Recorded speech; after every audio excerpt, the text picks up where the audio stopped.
Good morning. Wasn't that amazing?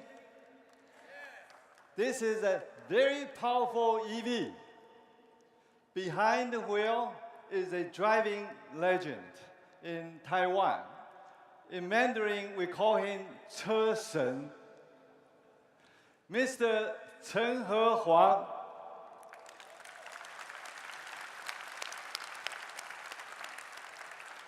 Put the Model C through its paces. This is Model C. Okay. It was changed up for competitive off-roading. It was the first ever EV entrant in the FIA sanctioned rally this year, taking place in Thailand. That's a Model C. We really had fun with that. Racing legend Mr. Chen will be talking more about his experience tomorrow during day 2 of鴻海Tech Day. So please check it out tomorrow. Well, I'm so delighted to welcome everyone to鴻海Tech Day 2024. You know, the first ever HHTD started in 2020. We held it in a high-tech shopping mall. There was less than 1,000 participants. Everyone had a face mask on. Fast forward 5 years. Look at us now.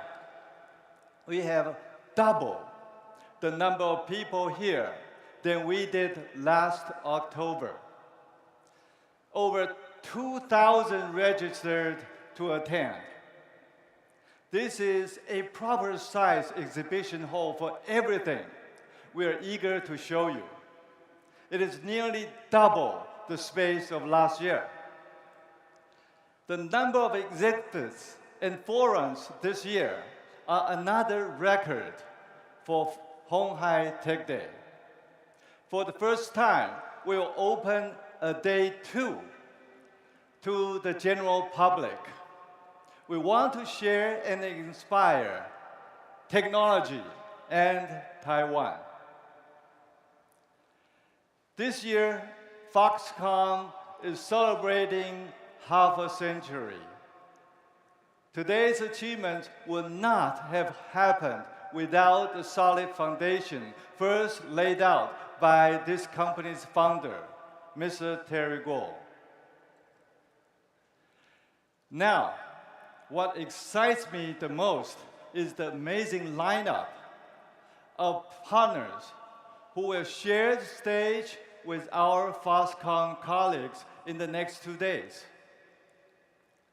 BMW, BCG, Breakthrough Energy Ventures, GE Vernova,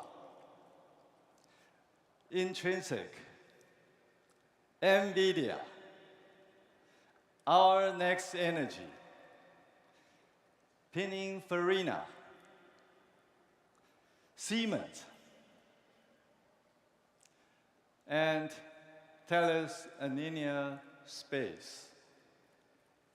For those who have traveled from afar to be with us in Taipei, for those who are taking time to be with us online, let me say thank you for joining us at鴻海Tech Day.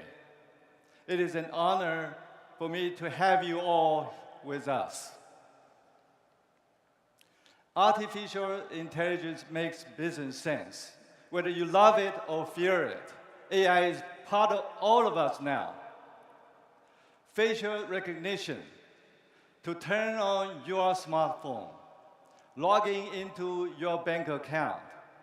AI does it. It doesn't sweat the small stuff. The user experience of the Olympics was enhanced by AI for the first time in Paris. AI can take on the big stuff.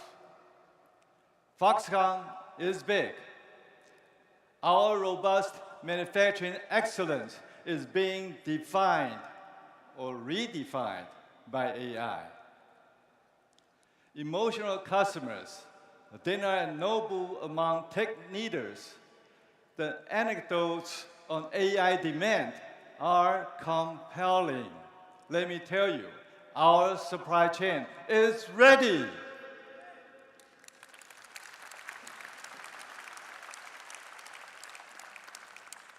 Our vertically integrated manufacturing capability also include the advanced liquid cooling and heat dissipation technologies necessary to complement the GB200 server infrastructure.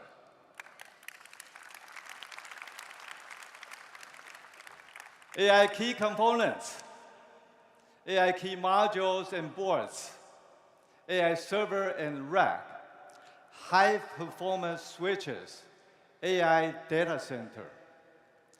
Foxconn will be the first to ship these super chips.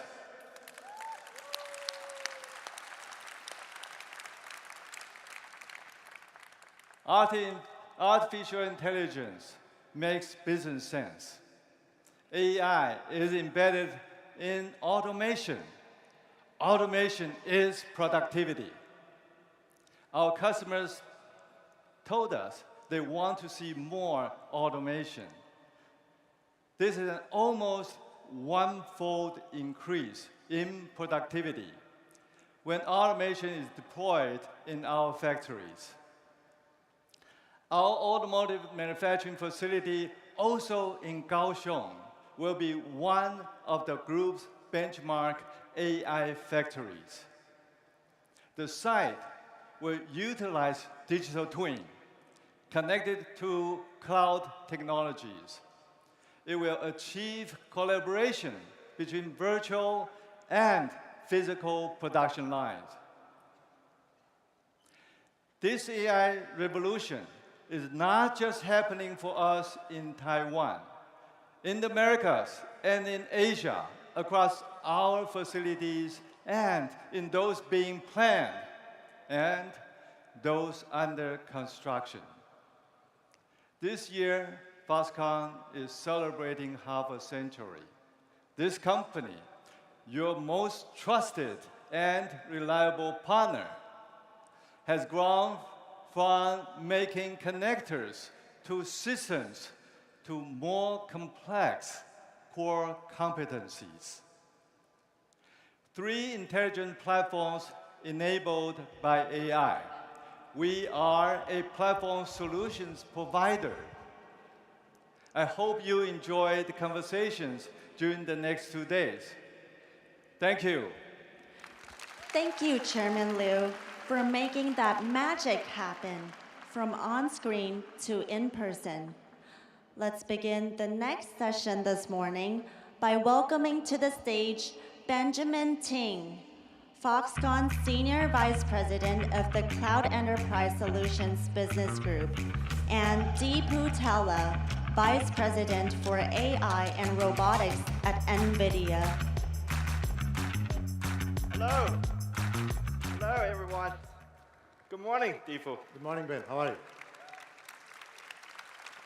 I think, although we don't have the signature black leather jacket today, it is my utmost pleasure and deepest honor to invite you and welcome you to Honghai Tech Day. And on behalf of entire NVIDIA family, congratulations to Foxconn for your Golden Jubilee, 50 years. It's amazing. Jensen himself wanted to be here, but unfortunately he could not make it. So my job is to try to be maybe 1% of Jensen's capability. You know, Ben, something else I realized just now? Our CEOs are planning for their second careers. Jensen, I don't know if you caught him, he threw the opening pitch in Taipei during Computex. He also threw the opening pitch in 2 baseball games. I guess he's trying to become a baseball pitcher. Now I see Yang getting ready to be a champion in the Dakar Rally next. Yeah, like our chairman just mentioned, this year is particularly special for the company. We're celebrating our 50th anniversary. So, this is a great milestone. We mark another important milestone for Foxconn. And we're so excited to share this moment with you, NVIDIA, and everyone here today, online, offline. Thank you. Welcome. Thank you. Okay, Deepu, let's kick off this session. Okay. I think everyone would agree. Without a doubt, NVIDIA has revolutionized the world of computing. Well, you imagine a world where computers can think. Software. But what I saw this year, not only is Taiwan going to be great at software, but actually at solutions and systems Yes. and putting together everything. And in fact, I've had the pleasure of working with Foxconn, of course, many of your teams. Yeah. Amazing engineers. You mentioned speed of light, the thinking as to start working on building towards solutions and not just about components. Right. And also, since you talked about, not just the hardware in Taiwan, actually within Foxconn, our chairman also mentioned that, we did, remember that we just passed our 50 mark. So what's the next? So we're in the process of transforming the company. And also, our chairman has made an announcement earlier this year at Computex that we want to build our own Blackwell supercomputing data center. And that's the horsepower, that's the foundation of the 3 smart platforms that our chairman just mentioned. Smart manufacturing, smart EV, smart city. Smart manufacturing, it has been and will be one of the Foxconn's core competencies. Smart EV, fast rising star. The smart city, it will benefit everyone. Underneath, that's the supercomputing power. So we have committed, when it is done, it is going to be the most powerful supercomputer in Taiwan. Yeah. Since we talked about the smart platforms, I would like to introduce my colleague, Foxconn Chief Digital Officer, Dr. Shi Zhe, on the stage.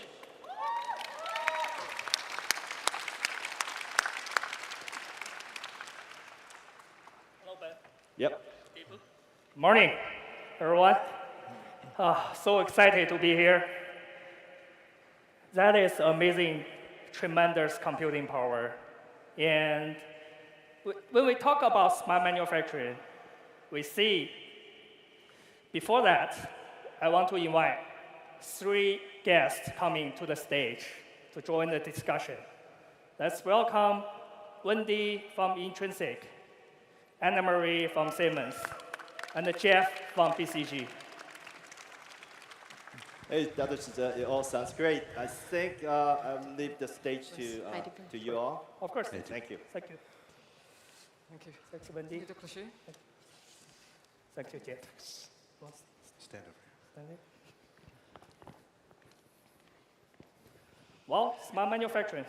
Well, as Chairman Yang mentioned, we have the 3 platforms, and the smart manufacturing is one of our Foxconn 3 intelligent platforms.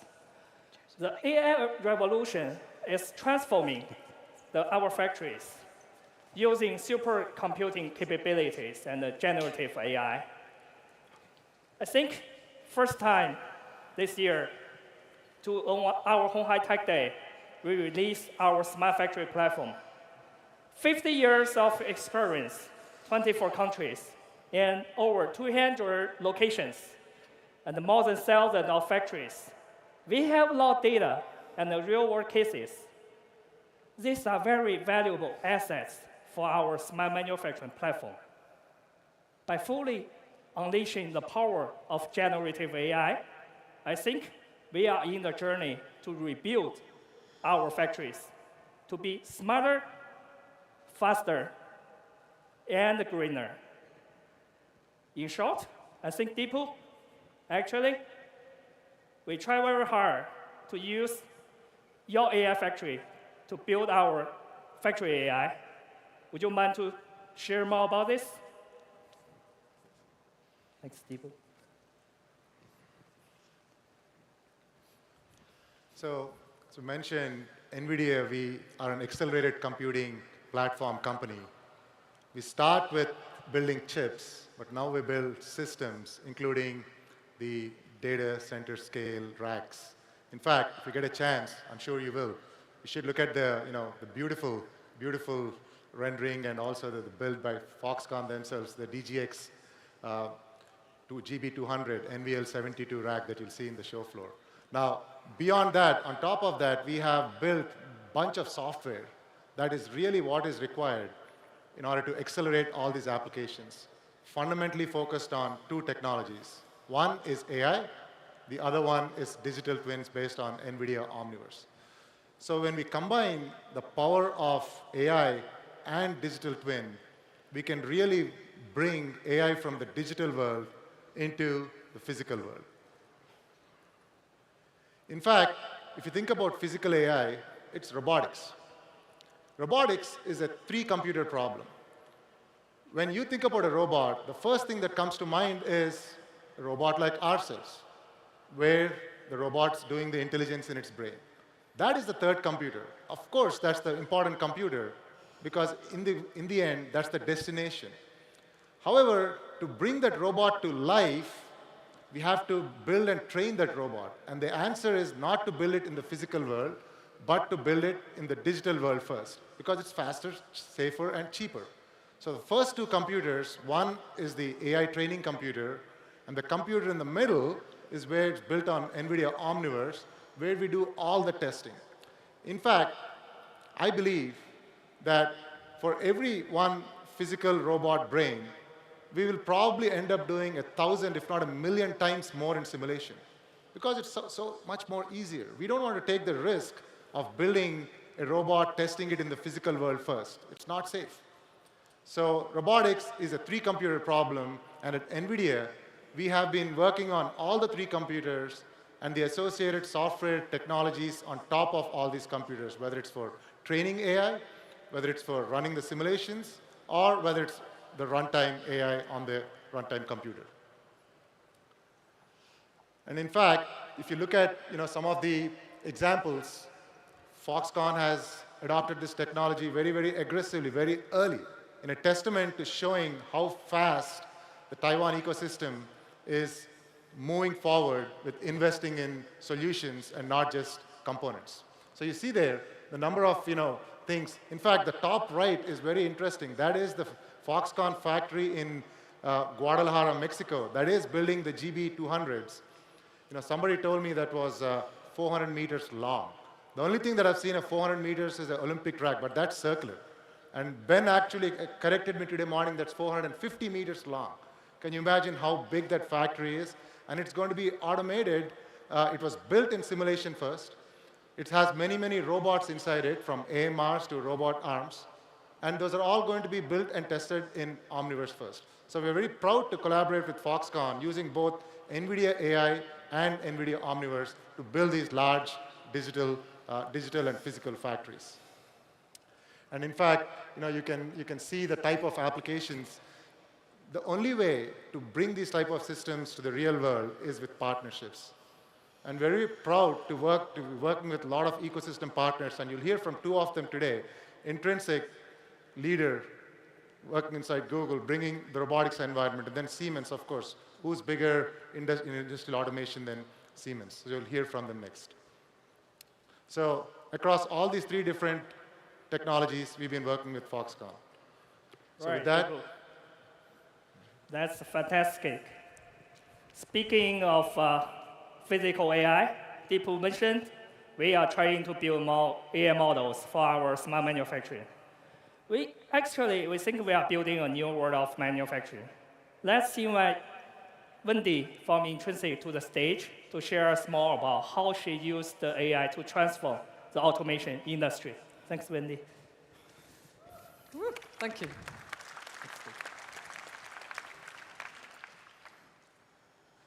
Hello, I'm Wendy Tan-White. I'm the CEO of Intrinsic. What is Intrinsic? We are a software and AI company. We're a sister company to Google, part of the Alphabet Group. And our whole purpose is to bring the value of AI into the physical world for you.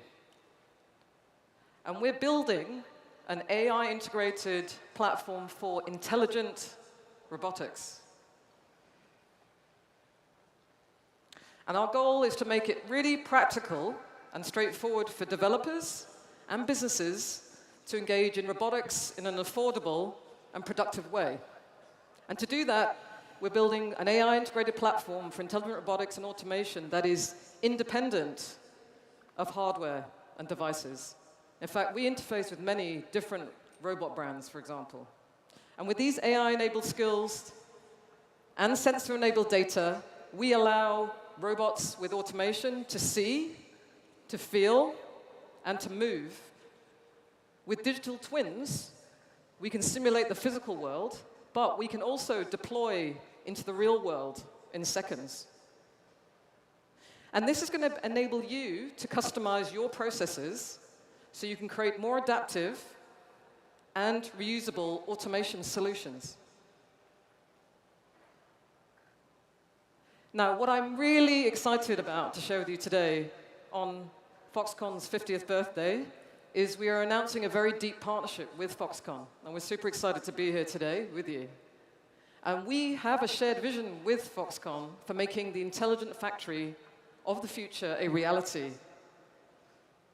With Chairman Liu, with Dr. Shi, and the Foxconn team. I'm bringing together Foxconn's smart manufacturing platform, and we're going to bring together Intrinsic's robotics and AI platform. We're going to use adaptive and reusable automation solutions, and we're going to unlock assembly tasks, logistics, testing, and other valuable solutions for Foxconn, and at scale. And we're going to bring AI to every level of magnitude, from individual small tasks to production lines to orchestrating at the factory level as well. And together, we're going to solve old problems in a new, more sustainable and economical way. And we're going to bring in a new generation of manufacturing with AI at the core.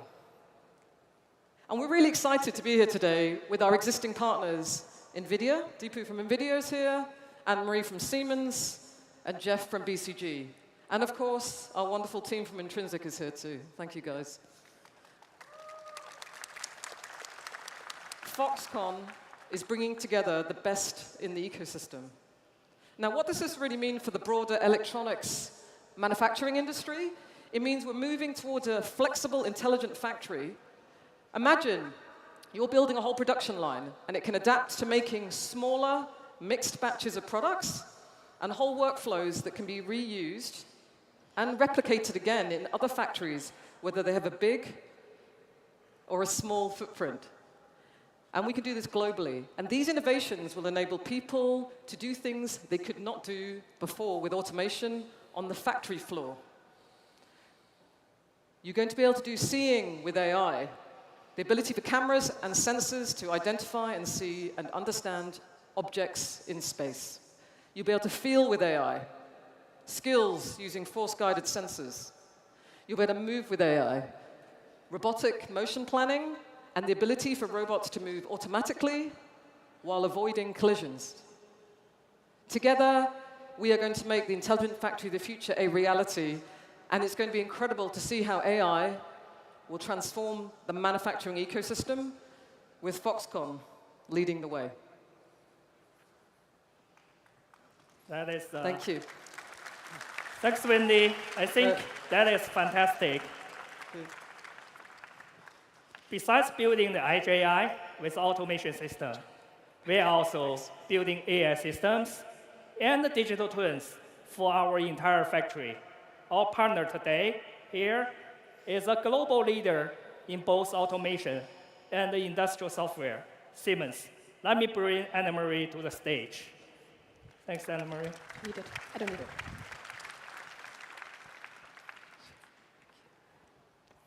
Thank you, Dr. Shi. It's an honor to be invited to Honghai Tech Day. At Siemens, we also believe in the potential of industrial AI. As the global leader of automation and industrial software, we are connecting the real and the virtual world with our digital twin technology, which is an integral part of the recently signed MOU between鴻海and Siemens. By using digital twins, we can create a virtual copy of a real factory. In this virtual factory, we can simulate changes to the production environment, processes, and equipment, rather than having to experiment with these complex processes in the real world. What makes our digital twin technology so powerful is that we feed it with real-time data generated by our automation hardware, thereby building a specific real-time replica of your production processes and creating an instant feedback loop. Powerful AI technologies are leveraged to enhance these simulations. So first, we optimize production in the virtual world before implementing the best model in the real world, saving you nerves, time, and money. But digital twins and software are only part of the story. At Siemens, we want to make manufacturing more adaptive, more autonomous, and more sustainable. We're the automation experts. We have profound knowledge of manufacturing processes. And we are actually pioneers of AI, especially when it comes to industrial applications. Already back in 1974, researchers at Siemens were experimenting with an early type of natural language question and answer system. You could say, kind of like the grandmother of ChatGPT. We are at the cusp of a new age in industrial manufacturing. We can reach new levels of productivity, autonomy, and people centricity if we leverage the power of AI. The equation is simple. More speed, more flexibility equals greater efficiency. And efficiency simply translates to more money. To unleash this potential, 3 things will be necessary. Readily accessing the billions of data points that are on the shop floor, speedily aggregating them effectively across the entire enterprise, and evaluating them smartly through standardization. Imagine you can organize and analyze the data from your automation hardware on the edge or in the cloud using state-of-the-art AI technologies and feed the results back instantaneously to the shop floor to adapt your production processes in real time and at scale. If you do this right, the financial benefits can be tremendous. Let me make it more tangible. Together with鴻海, we planned, optimized, and built an entire production line using Siemens automation and software. Even before the line was built, it was planned and optimized using digital twin technology, which ensured that only the most performant version of the line was implemented. This helped to get approval from the customer faster and saved an entire week of reviewing time. Because the manufacturing process was simulated ahead of time with real-time data, ramp-up time for new products was reduced by 2 weeks. In operations, cycle time has been reduced by 25%, while throughput has increased by 20%. I think these numbers speak for themselves. The vision鴻海has set out is a long-term strategy. Having the right partners on board who share your vision will be crucial to its successful realization. We are proud to shape the future of intelligent manufacturing together with鴻海.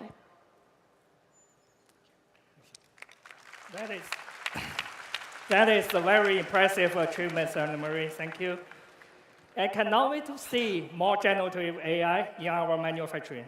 Let me bring Jeff from BCG to talk about how the power of Gen AI in manufacturing. Thanks, Jeff. Thanks, Dr. Xu. It's a real pleasure to be here today at鴻海Tech Day. I come from BCG. We have a heritage, of course, in strategy, but manufacturing transformation, and are now the leading AI consultancy. We're very privileged to help鴻海, Foxconn, ensure that AI makes good business sense. AI is at the center of the transformation into a smart manufacturing platform.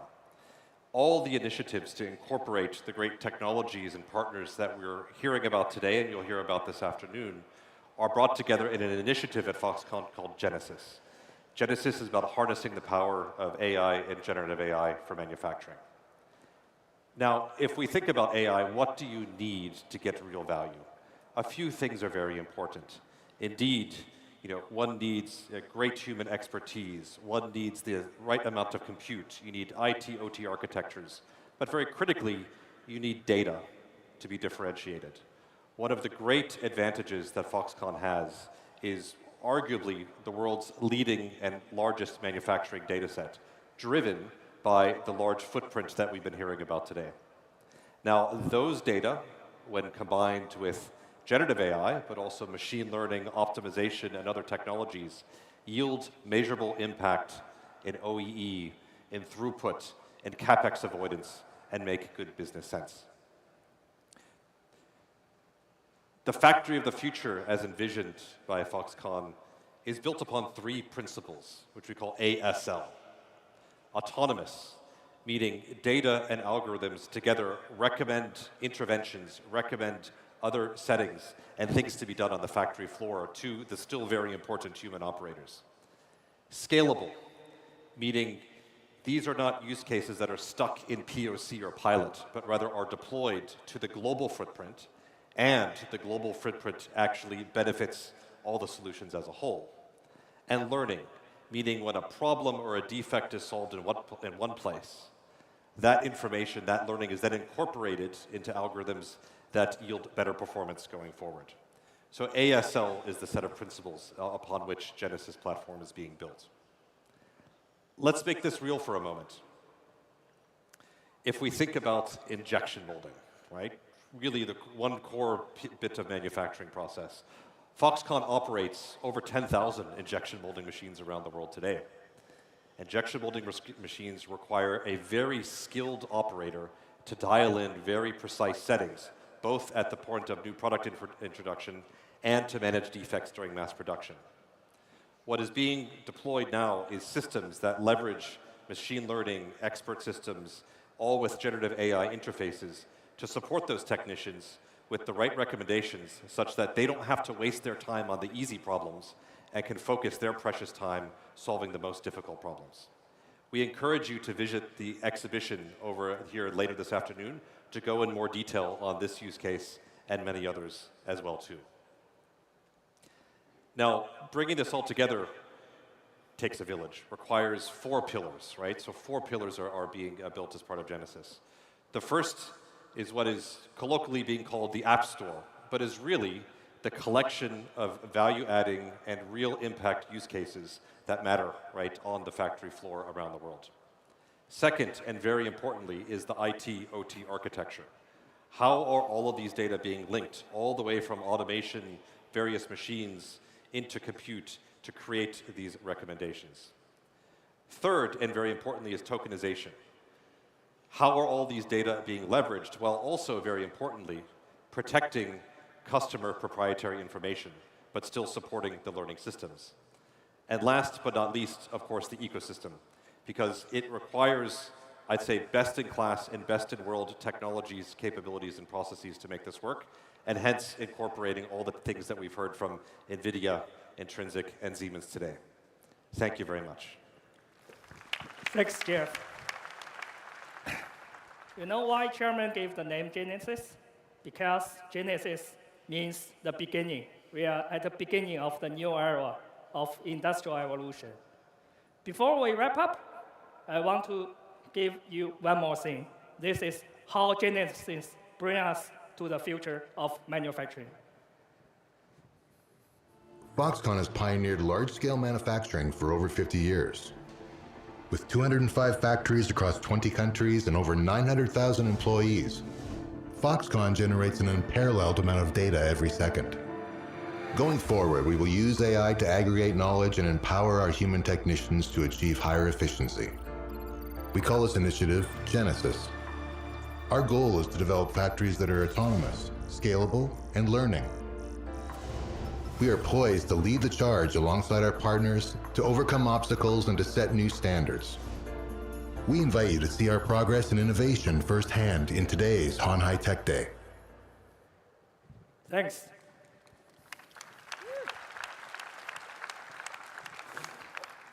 I really want to say thank you to all our friends, Deepu, Wendy, Anna Marie, and Jeff, for coming and share their visions for us. We expect to build the factory of the future with all you together. Thanks. Thank you, Dr. Shi, and 4 of our lovely guests.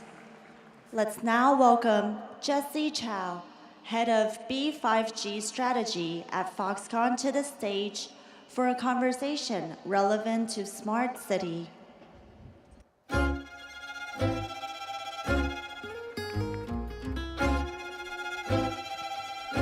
Morning, everyone. I'm Jesse. I think that was a very inspiring panel from Dr. Shi. Thank you. And now, let's explore another smart platforms that connects from Earth to space. Last year, we achieved our first milestone by launching our 2 Pearl CubeSat into low Earth orbit.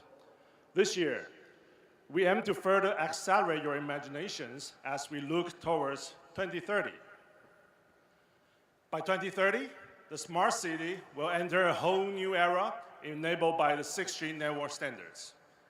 This will leverage the strengths of LEO satellite networks to provide ubiquitous connectivity, and also, we have NVIDIA here, right? AI-enabled infrastructures and ultra-low latency services wherever you are.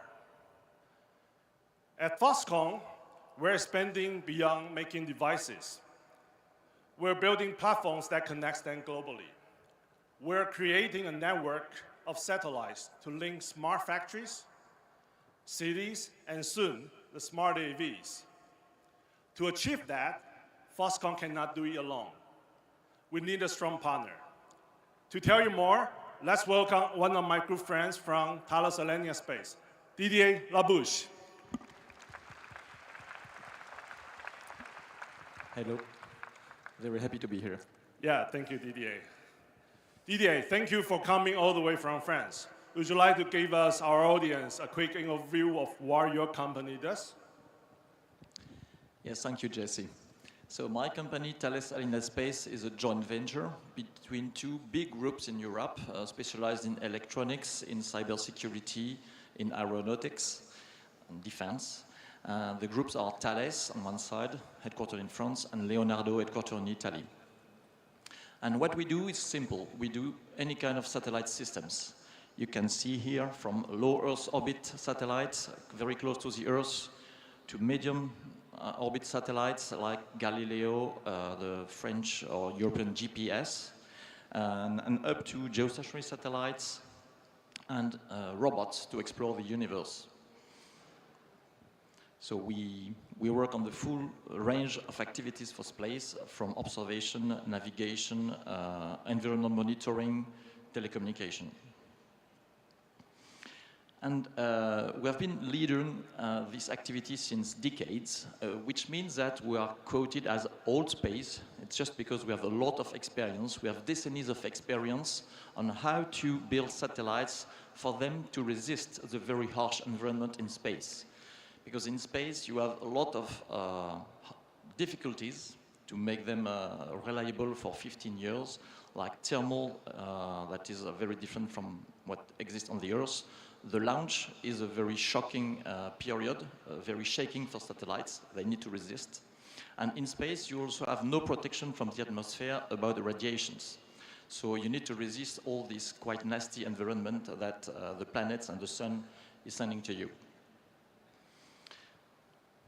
Yeah, so I think we're talking about the old space, right? And then why today is starting to connect from Earth to space?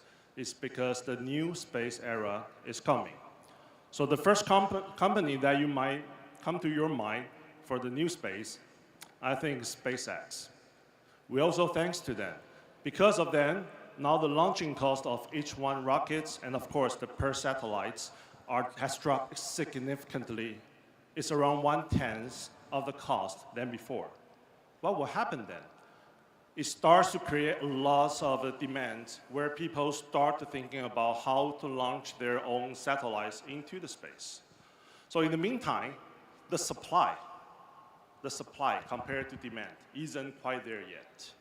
Today, it's still mostly handcrafted in the factories for each one of the satellites product.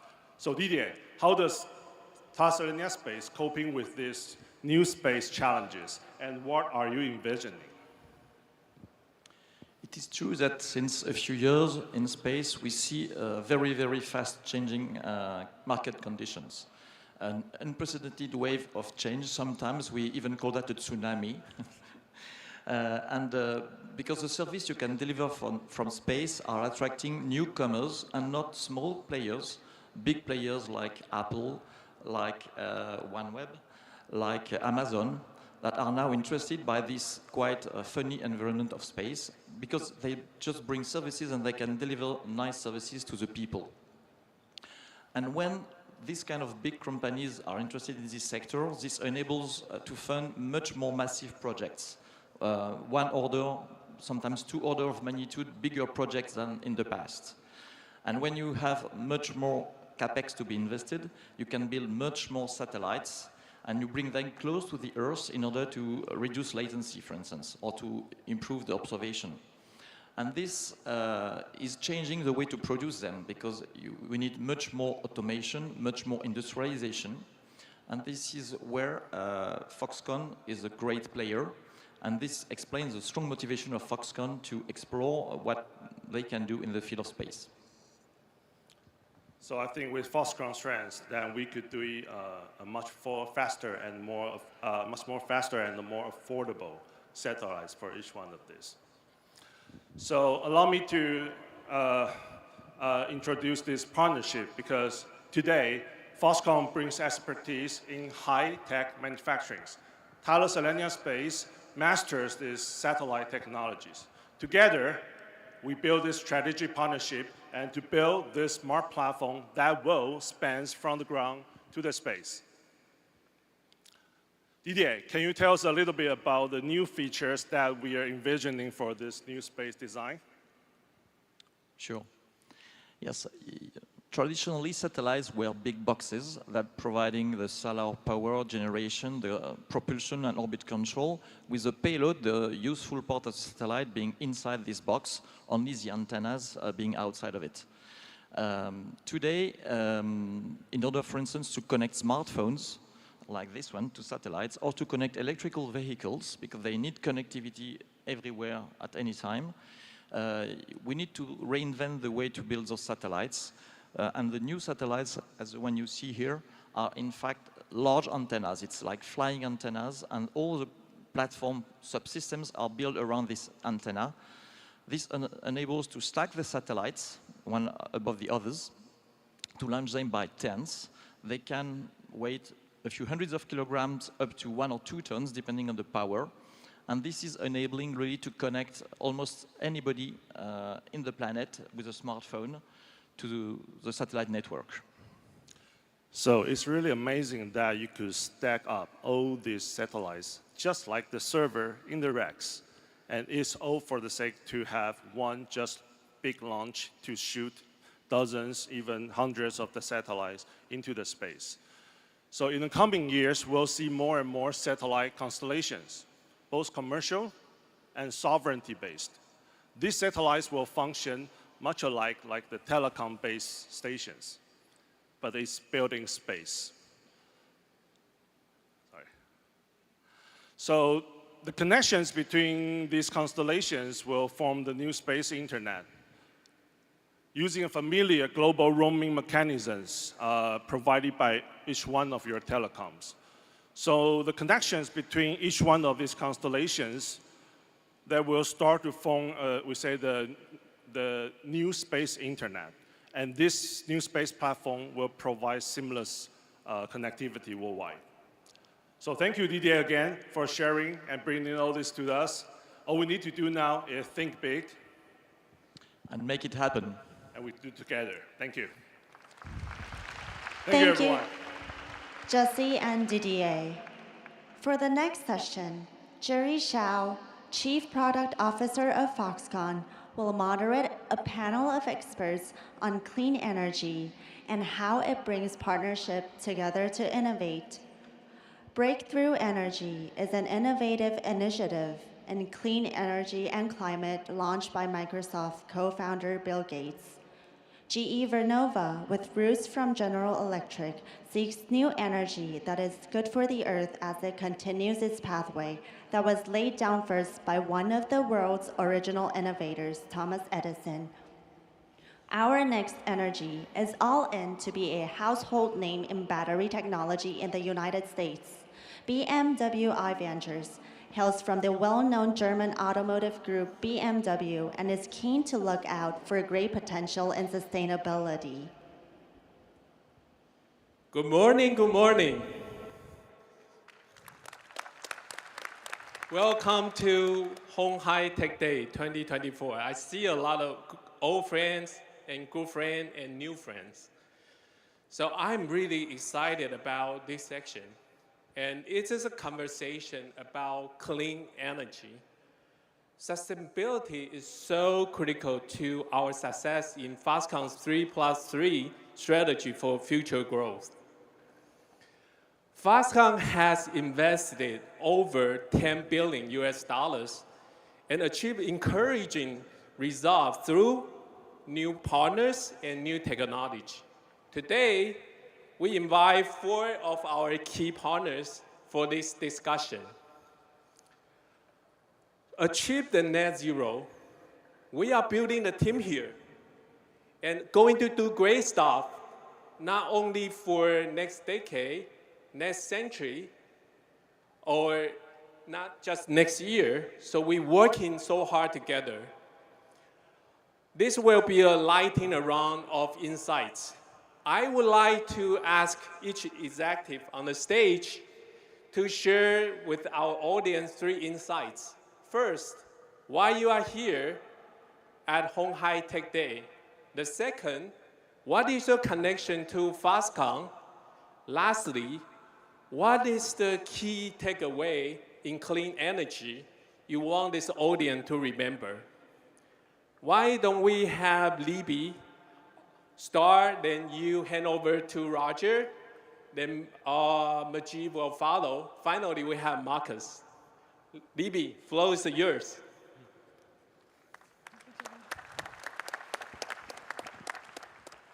Hi, I'm Libby Wayman. I'm a partner at Breakthrough Energy Ventures. It's such a pleasure to be here at鴻海Tech Day. Thank you, Chairman Liu, for inviting us to join you to share our insights and our perspective on the future of energy. Breakthrough Energy was founded by Bill Gates nearly 10 years ago to invest in the companies that can accelerate our transition to a clean economy. It's our thesis that the companies that can accelerate this transition will not only make enormous impact, but will be the leaders of the future of industry. To date, we've invested in over 160 companies that embody this thesis. And we invest in this space because energy is prosperity. It's what powers us, what moves us, what makes things, what shelters us, and what feeds the world. And each one of these sectors is poised for transformation, powered by innovation to address climate change. Today, I'll share with you some key insights on just 2 of these sectors. The electric grid is the largest machine on Earth, and it is expected to expand by 4 times to accommodate new demands and the clean economy. For example, AI, we've heard a lot about this morning. It already consumes 2% of global electricity production, and this is expected to double in the next 2 years and to continue to double with the expansion of AI. Electric vehicles today actually only consume about 0.5% of global electricity generation, yet this is expected to expand by 20 times in the next 10 years. And electricity will be generated in new ways. Today, over 75% of new capacity added to the grid is from solar and wind, yet only 15% of electricity that's actually generated is from renewable sources. This means that this growth will continue for decades to come as renewables displace other sources of electricity production. However, significant barriers still remain to fully decarbonizing electricity production. First, we need dispatchability. That means getting electricity when and where we need it. We also need baseload power because solar and wind aren't always available when and where you need them. One of the most promising technologies for baseload power is actually fusion. After decades of research, scientists have now demonstrated net positive electricity production from a fusion reaction. And on the left is a view of a fusion reactor that is now being scaled up to a commercially relevant scale outside of Boston, Massachusetts. Dispatchability, getting electricity when and where we need it, will be enabled by expanding transmission and deploying significant amounts of electricity storage. All of these sectors represent enormous opportunities to address climate change and also for economic growth. Transportation is another sector that's on a similar trajectory. In 2023, 14 million electric vehicles were sold. This is a 35% increase over the previous year and a 600% increase over 5 years. Yet, there are significantly more internal combustion engine vehicles on the road. All of this growth has brought the global fleet of electric vehicles up to 40 million vehicles. And there are 1.5 billion internal combustion engine vehicles on the road today. That means this sector will grow for decades to come as internal combustion engine vehicles are replaced by EVs. Yet this growth has barriers as well: cost, range, materials availability, and battery safety. The companies that develop and scale battery technologies to address these barriers will not only make impact on climate change here, but will also be poised to lead in this enormous growth market. The road ahead will not always be smooth. There will be challenges. We will face shortages. We will face times of surplus, dramatic price declines and spikes. Yet the companies that persevere and invest in discovery, development, and deployment of clean energy technologies will not only make a global impact on climate change, but will also be poised to be leaders of the future. And we look forward to expanding collaborations to bring these technologies to global scale manufacturing. And now I'd like to invite Roger Martella from GE Vernova to the stage to share with us how GE sees these opportunities.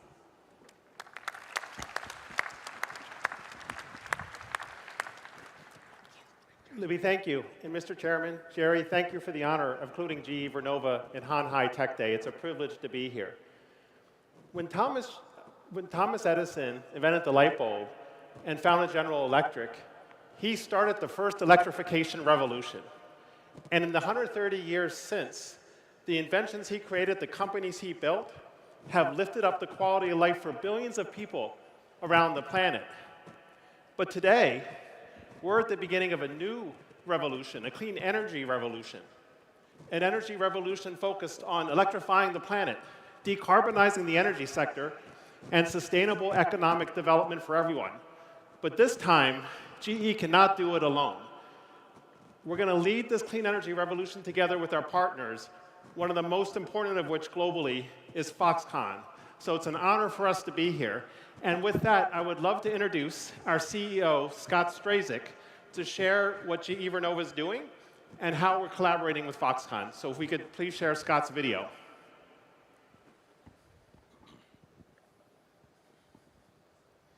Hi, everyone. I'm Scott Strazik, the CEO of GE Vernova, a purpose-built company working to electrify and decarbonize the world.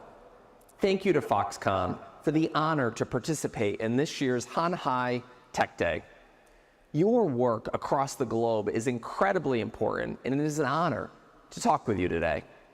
While I unfortunately could not be there in person, I have fond memories of my previous trips to Taiwan and look forward to visiting again soon. At GE Vernova, our technology helps generate 25% of the world's electricity. We are uniquely positioned with solutions across our power, wind, and electrification segments, each with their own distinct product and service offerings delivered on a global scale. Building on GE's rich history of innovation, we're investing over $1 billion a year in research and development to commercialize breakthrough technologies. And we are especially proud of our work across Taiwan's energy sector over the past 60 years to support its efforts to electrify the country while innovating clean energy solutions. Our 200+ employees in Taiwan are motivated and well-positioned to support the government today, best evidenced with almost 10 gigawatts of new gas power awards we have received since 2019 that we are currently installing and commissioning. We value Foxconn's leadership for Taiwan and the world. The work that Foxconn and its partners do is lifting up the quality of life for people everywhere, catalyzing global economic development and innovating cutting-edge technology. We're proud to grow our partnership globally as both companies work to solve some of the world's most pressing challenges. As Taiwan and the world rise to meet the demands of the energy transition, GE Vernova will continue to offer strong partnership and collaboration with governments, customers, and stakeholders to tackle the toughest challenges ahead of us. The future is bright, and thanks in part to the good people here in this room, I truly believe we have the energy to change the world. Thank you, and enjoy the conference. Scott, thank you. So very briefly, in terms of how we are approaching this challenge, if we could go back one slide, please. I probably hit the button too fast. We have a sustainability framework, and we are the first company to put electrification as a core part of its sustainability mission. We've heard about the need to power artificial intelligence, data centers, the beautiful electric vehicle that came through here to make sure that kids can turn the lights on and feel safe, parents can access their jobs, and people can access healthcare. That's our imperative, to electrify the planet. But at the same time, we need to focus on decarbonization. As we grow capacity, make sure the electrons we introduce are cleaner than the ones that came before it by lowering carbon intensity and investing in the breakthrough technologies of the future, like carbon capture, small modular reactors, and hydrogen, things that Libby talked about. All while we conserve resources and operate as a company and lift up the quality of life for our people and our communities everywhere. So we support that with our performance, but as I said in the beginning, we cannot do this alone, and that is why we're so proud of Foxconn's global leadership and the unique role that it plays with its electronics expertise, with its manufacturing prowess, and its global scale, and our partnership together to expand their presence in the United States, to bring the best of what they do, to serve for the benefit of electrification, decarbonization, and sustainable economic development through their leadership in helping us to deliver battery storage manufacturing in the United States that will service all of those goals. As I said, this is the beginning of a revolution, the clean energy revolution. We're proud of our partnership with Foxconn. We're proud of Foxconn's leadership, and we have confidence that when history looks back on this, they're going to be at the table as one of the global leaders that help solve the world's most pressing challenges together. Thank you. Thank you, Roger. Thank you very much, Roger. And it's a pleasure to be here at Hanhai Tech Day to share this vision that GE just expressed. Now, as Jerry has brought us together in partnership with Foxconn, it's inspiring to witness Chairman Liu's 3+3 vision in action. The electric vehicles that you have on display are truly remarkable. We want to position ourselves with Foxconn to become a global leader in electrification. As One and Foxconn has started working together, we established 3 points of commonality. Our vision at One is simple. We're here to solve and improve the range of electric vehicles because that is the most essential element to commercializing a successful industry that electric vehicle buyers are interested in. We want to make sure that safety is at the center of everything we do. We can't afford battery fires. We have to put an end to catastrophic thermal runaway and battery fires that can threaten products. And very specifically, working with Foxconn, addressing the topic of global supply chain. Scale and the people that scale will be the first to win the marketplace. I want to introduce now 3 technologies. The first technology is a 1,000-kilometer battery. The second is a 600-kilometer battery that can recharge 500 kilometers in 15 minutes. And the third is a smart battery that starts to connect the automotive industry and transportation with the grid. This 1,000-kilometer battery was birthed as an idea in 2021. Working with Marcus at BMW and with all of our partners at BMW, we started to develop this technology in 2021 in joint partnership. And in 2023, we were able to demonstrate a 978-kilometer drive on a single charge with BMW. This begins the revolution where an electric vehicle can become the only vehicle that you need. Right now, electric vehicle adoption has hesitated because of range. As we start to develop our strategies for electrification, we have to deal with the topic of battery fires. It is not acceptable that you have recalls that can threaten the business viability, that you have cargo ships with EV fires that can threaten insurance industries' willingness to ship batteries and electric vehicles across the oceans, and that you can threaten apartment buildings with battery fires in garages. These are topics that One deeply cares about in the development of technologies that can solve and make sure that energy transition is successful. Now, our battery technologies, if you go back to around 2020, leading developers of LFP or iron-based battery technologies in China had achieved about 400 kilometers of range with a safer battery that was lower cost and had a more durable supply chain. But that was not sufficient for the Western markets. The Western markets had set the bar at around 500 or more kilometers of range. We are now working on an iron-based battery that can deliver 600 kilometers of range, recharge in 15 minutes, 500 kilometers. And to give you an example of how powerful that can be, if you were to circumnavigate the Taiwanese island 1,500 kilometers, you'd only need to stop twice to recharge, and each stop would only be 15 minutes. That could be a powerful future to enable this electrification journey. Our final stop in our battery technology review at One is a smart battery. A battery that could back up your home for days if you had a power outage during a storm. A battery that can serve your automotive needs and transport you back and forth to work and take long trips as we described. But importantly, that same battery, as Roger has outlined the vision for grid batteries, can service the grid. While you're at work, your battery's working hard to earn revenue for you. That is a very different future, where you're buying an electric vehicle. And if I look back at the Apple example of iPhone, the most important aspect of what changed our lives permanently was the advent of something called the App Store. It was a marketplace. Think about a smart battery, an energy marketplace, where that same battery in your car services the grid and earns revenue like $1,000 a year. That changes the game on electrification and adoption. So we're working to bring that future to life. We're proud of our partnerships on stage. We're very thankful to our partnership with BMW. You know, it takes in a startup, a company that's willing to bet on your future success. And Marcus, I'm going to introduce now next, was one of those individuals that made the difference in our company's small and young career. Please, Marcus. Thank you, Majid. Thank you. Thank you for inviting me today.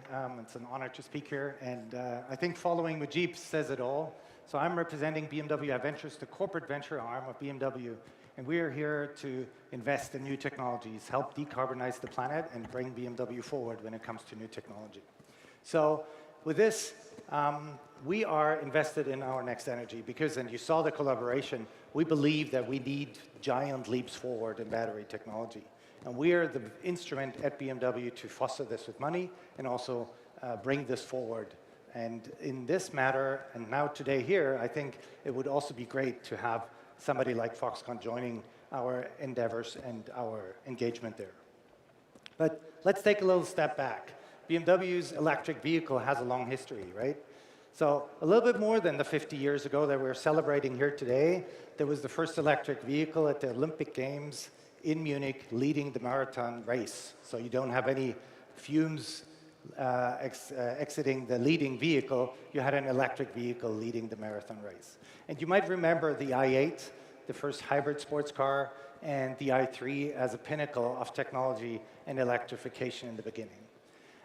We're talking a little bit about, and we saw the numbers from Libby, about what the electrification means in the vehicle market and where it maybe has a little hesitation today, but we can proudly say that we grew 34% in the vehicle sales in the first half of this year. So that said, I'm here to speak for the venture arm because we're looking forward to finding new technologies that will enable us for the future. So it's good to look into the past, but it's always good to look forward and see what is coming next. So I just brought a couple pictures here from the Neue Klasse, which is a very German word, but it goes back again to the heritage and builds the bridge for the future. So we're looking for enabling technologies for our next generation vehicle that will be an electric platform going forward, and which was introduced 2 years ago, and this will hit the sales next year. So we, with our technology, hope to get as many companies and startups and brilliant ideas into this vehicle as we can to make this future really become alive. And with that, I'm actually closing here and handing back to Jeff. Thank you so much for, Jerry. Sorry, Jerry. Thank you so much for having me here. And thank you so much. It's a wonderful, beautiful car, I have to say. Can't wait to get one. Libby, Roger, Majid, and Marcus really appreciate very great insight, and we really appreciate the partnership and also friendship. Today, we are standing at a pivotal moment where clean energy is not just a choice, but it's a cornerstone, the cornerstone of our prosperity and innovation. It is our responsibility and also very important responsibility to Foxconn to ensure the energy is sustainable and safe, paving the way for a brighter future for all. Foxconn is collaborating with like-minded partners to pioneer new technologies that will accelerate the energy transition and driving the meaningful changes in clean energy industry. Together, we're not just making stride toward zero emission. We are unifying our effort to achieve sustainable development goals that will benefit generations to come. This is so exciting journey of energy transformation, and we invite you to be part of it. Let's join hands to create a bright future fueled by innovation and sustainability. Thank you so much. Thank you, Jerry, and the panelists. Clean energy is a natural bridge into the next sessions on smart EVs. The next 2 sessions will provide insights on how Foxconn's automotive partnerships have tapped into product excellence. Let's now welcome Jun Seki, Chief Strategy Officer for Electric Vehicles at Foxconn, to the stage.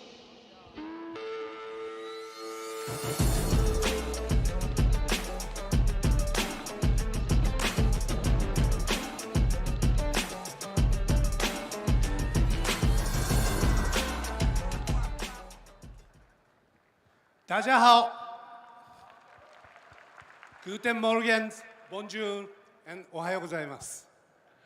So let me revisit Foxconn EV strategy a little bit. Our core business is, of course, assembly, contracted manufacturing. Same as like smartphones, laptop, game machines. But thinking about EV business, we needed a little punchy spice. That is D, C, DMS. D for design. Why we need a design service together with assembly service? Because when we look at the EV market, we are seeing many non-auto EV players. Of course, they don't have EVs. And also, even traditional OEMs, sometimes they need lineups from us to make time to market shorter, investment market smaller. So that's why we have a CDMS together with CMS. Then after my sessions, 3 new car comings, and then those are extending our business for more flexibility to customers. And also, we do this design service for component side. From left-hand side, you see components, module, and platforms, and also even after sales. After sales is mainly like a charger, energy storage. We do provide a manufacturing service together with design service for this. But we don't have to do these components, everything by ourselves. Organic is very important, but efficiently having a partner is even more efficient. So, you know this right-hand side guy is very famous, our chairman. Left-hand side guy, Dr. Crane Holger, CEO of ZF, was on this stage with me last year Honghai Tech Days. And he said, we make a joint venture together with Foxconn in 24. Actually, we did. As you see, May 1st, we newly established ZF, Foxconn, chassis, modules. We need a new name, it's too long. Let me shorten the ZF Foxconn. So now, I want to invite our new families.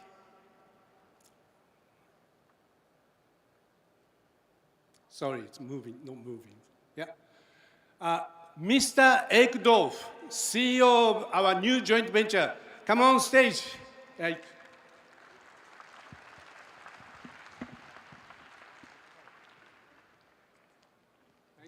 Thank you. Thank you. So, Ek, this is your first time for our Honghai Tech Days. Yeah? Yes. How do you feel? It's amazing. It's really a great show, great honor to be here, and learning a lot, very inspiring sessions up to now. Yeah, so many people. Yes. Probably we must worry about food court after this session.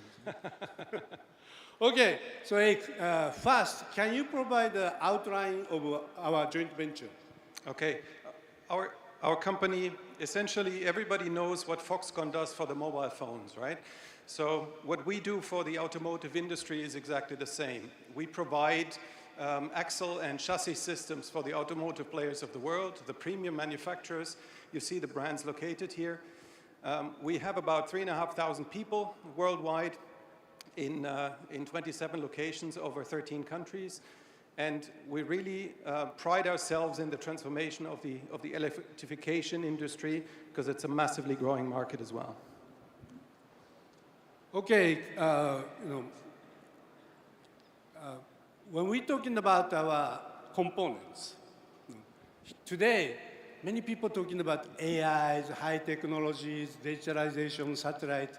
Our component looks like a very much traditional component. Under this digitalization world, can you explain us why market is focusing this product, why you are growing so fast? Okay. I want to introduce the growth pattern that we have in our industry is driven by two main trends that you see everywhere in the automotive industry. One is the electrification trend. So our products and services are getting much more valuable as we speak, and we drive that really forward. And the second driver is the outsourcing trend itself. So where the OE manufacturers are focusing on their differentiation, on their powertrains, on their differentiation between the different players in the market, and give more content to other players And so that is what is really driving the growth of the market. Yep. You know, always in-source, outsource is repeating, but nowadays, you are right. Those hardware-based components become more outsourced, software becoming maybe in-source. Yeah. So under that market, can you tell us your vision for future? Okay. My objective as a CEO of this company is to outperform the growth of the market. You know, we see that the market is doubling. We also want to drive that. We've recently announced that we want to increase our revenues from 4 to 8 billion over the next years. And this does not even include any of the Foxconn vehicle opportunities that we may talk about in the future as well. So this is really the drive where we want to you know, gain more market share and really make a big step into the market as well going forward. Very good. 8 billion minimum. Yes. Thank you. Yes. Okay. So short, but hey, please close our session. Okay. So at the end, you know, our drive in this industry is really driven by the rigorous focus on accountability and safety. Let's not forget it's safety critical products that we make. Very important that we do this. And we want to, you know, our business model requires that we deliver these products, we make and deliver these products within hours from ordering of the customer. To the delivery point at the factory of the customer. So that is really something where we have to drive an efficiency in our organizations, and that really nicely fits together with Foxconn in the future of your electrification strategy as well. And what I'm really looking forward to at the end of the day is having a lot of smart vehicles on the road and knowing that our vehicles are always going to be part of this. You know, as long as the cars don't fly, the axles are here to stay. Okay, thank you. Please, everyone, remember ZF Foxconn modules, our new family. Thank you very much. Thank you. Thank you. Thank you, Seki-san and Ike. Up next, we'll hear from another speaker on automotive partnerships. Hailing from Italy, Pininfarina is truly a master class in design. Let's welcome Felix Kilbertis, Chief Creative Officer of Pininfarina, to the stage.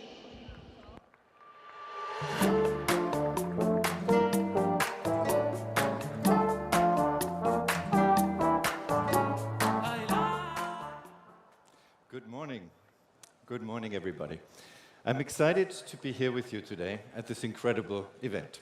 My name is Felix Kilbertis, and I have the privilege to serve as the Chief Creative Officer at Pininfarina. But for the next 10 minutes, I also have the unenviable task to summarize the radical transformation of automotive design tools over the past 100 years, evolving from hand-drawn sketches to physical models to highly sophisticated digital tools and virtual simulations. But let's start at the beginning. Let me introduce to you Battista Pininfarina, here as a young man on board a boat to America, where he will meet Henry Ford and famously refuse his job offer to return to Italy and set up his own company in 1930.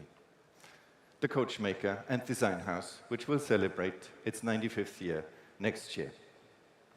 Now, what would Pininfarina have seen on his first trip to America?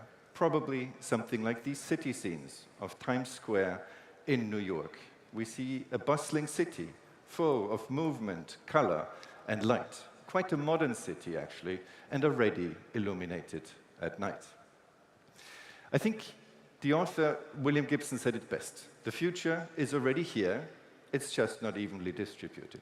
So let's see if we can find the seeds of the future already in the past. What do we see? We see hand-drawn sketches, pen and paper, crayons, and watercolor. And yes, we still do that to this day. We sketch and doodle by hand, pen on paper. Our designers still express their personal artistry in hand-drawn illustrations. But how did the design process work back in the days? Elaborate drawings express an idea, and drafting tools like pencils and rulers were instruments for precise line drawings, producing side views and top views In fact, the base for skilled craftsmen to build models in clay, plaster, and other materials. And as you can imagine, design changes were slow and labor-intensive. Some of the most beautiful cars were designed with our hands, like the Cisitalia, now part of the permanent collection at the MoMA in New York. This was the era of sensual shapes, deeply rooted in craft, still analog and built by hand, made in factories without robots. In fact, only science fiction writers like Isaac Asimov could imagine robots and space travel, or intelligent machines traveling in space. The 3 laws of robotics were actually an influential byproduct of his short stories. But imagining the future is also designing with your mind. Moving into the 1960s, designers were capturing the potential of revolutionary materials for new shapes, like fiberglass, synthetic foams, plastics to replace wood and sheet metal, and to use color where chrome was needed before. And new drawing techniques, markers, colorful paper gave rise to a new level of artistic expressivity. However, the process behind remained largely the same: a drawing, an elaborate model, and sections to build a full-size prototype by hand. These master sections were then printed on big sheets of paper. Wireframes were made from these sections, first manually and then gradually computerized. These early digital drafting boards looked actually more like the control room than an artist's studio.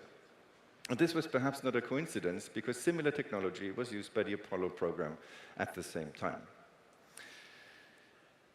In fact, never have, or rarely has, popular imagination and cutting-edge design been so closely aligned. This really looked more spaceship than road car.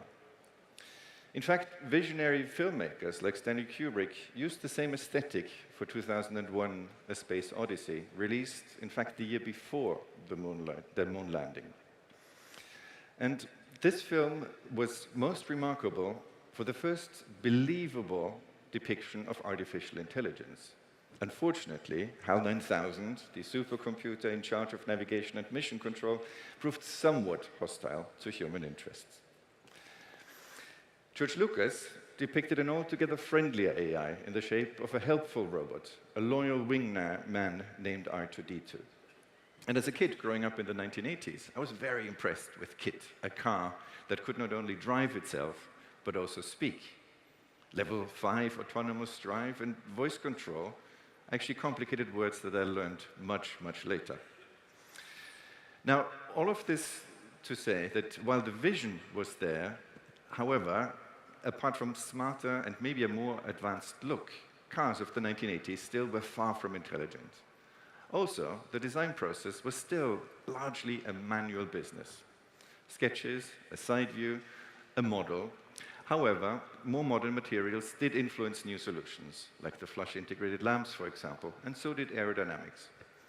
The use of wind tunnels for aerodynamic testing became even more prominent, but still required physical models to evaluate airflow. Now, the real revolution was the onset of digital design tools. Photoshop, of course, 3D modeling software, and visualization completely changed the way we worked in the 2000s. And material science gave new possibilities for shape, inspired by nature, and a growing focus on eco-conscious design. 3D printing is also used for models and components, with illumination now an important design element. And in fact, the first generation iPhone coincides with a complete transformation of interior design, with the arrival of screens and touch screens, and powerful connectivity, bringing navigation and in-car entertainment. Digital modeling, by this time, now became truly usable, allowing our designers to render photorealistic images of their designs. We take that for granted today, but 20 years ago, this was revolutionary. Designers could now make quick changes, visualizing cars from multiple angles. And can you tell the difference to this image here? This is a photograph of the actual prototype, built with computerized milling and additive manufacturing. This enabled the faithful transition from digital to physical. Even the package itself became interactive and fully 3D. Such parametric models where dimensions and constraints could be easily adjusted, provided more flexibility for packaging. Long gone are the days since hand-drawn side views. So, how do we work today in Pininfarina? Design has become more collaborative and connected than ever. We can now work with our partners remotely and across continents. Design reviews are now fully immersive. We have wall-sized screens and can see shapes in real size and in real time. Digital design tools enable virtual prototyping, reducing the need for models. The engineers and the designers now run simulations for aerodynamics or crash requirements in parallel, therefore saving time. UX and UI design becomes the new frontier. We now need to answer new questions and work in new ways. We not only have to design shapes, but also interaction, motion, and human-machine interfaces. These powerful tools allow us to shape technology around human needs, and all that long before physical models are made. So, at the beginning of a new project, how do we start a new journey? Our craftsmanship is now digital as well as manual. From the beginning, our creatives use a mix of 2D and 3D digital tools. And in fact, there's a shift in the role of the designer from the generator of ideas to an editor of ideas. Here, AI also opens a new frontier in achieving better quality faster. Also, we can now turn 2D images directly into animations, helping enormously in communicating ideas. So, this means that fewer people can achieve more, but need to learn to become better editors. It is more important than ever to select the right solutions and to ask the right questions. In fact, where I find the biggest impact in our workflow is in understanding better who we design for and to anticipate people's needs. Never before was it possible to create hyper-realistic images of our future users with a few text prompts. This is unprecedented and allows us to really put the human back in the center. Now, as we've seen over the last few minutes, many visions from science fiction and art have become today's reality. We have more and better tools than ever, and we use all of them, our hands and our minds. And we're looking forward to more advanced materials and are excited about the promise and challenge of AI and robotics for mobility.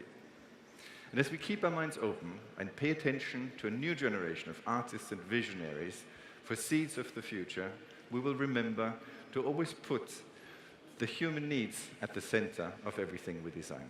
Because at Pininfarina, we believe that design is a method and a mindset.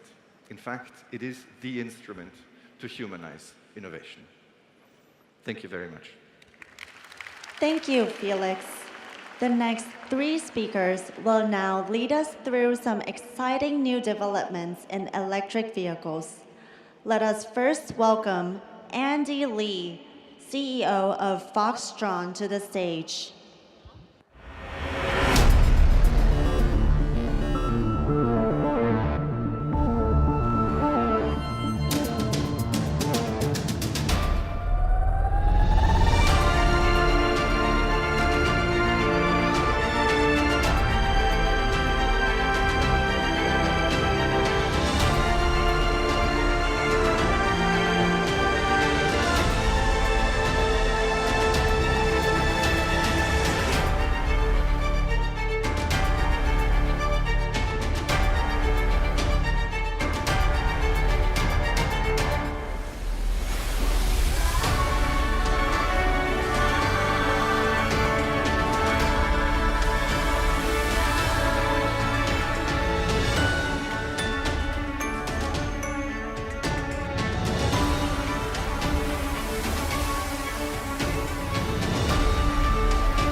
Hello, everyone.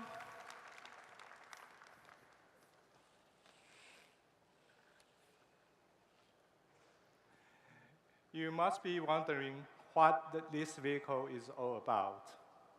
But before I introduce the product, I would like to talk about the company, Foxconn.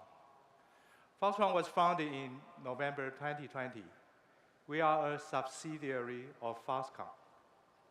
In less than 4 years, we have completed the passenger car product line, including B-segment crossover, C-segment SUV, D-segment lifestyle multi-purpose utility vehicles.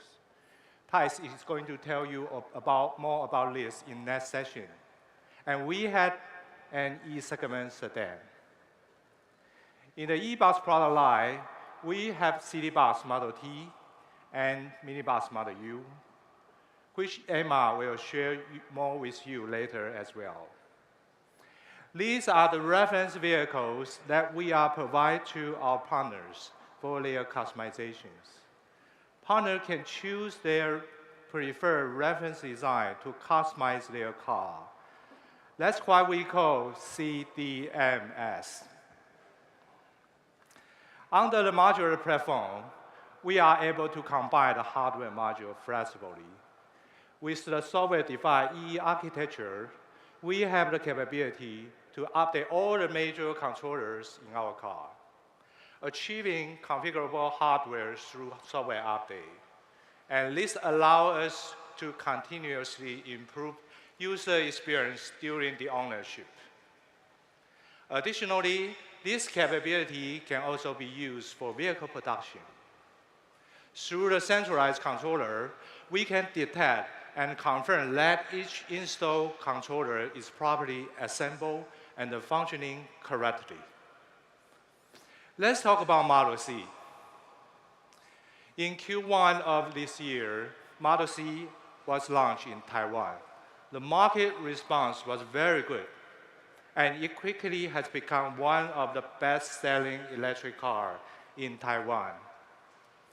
With the capability and the market track record now, partners from around the world are coming to seek opportunity for collaborations.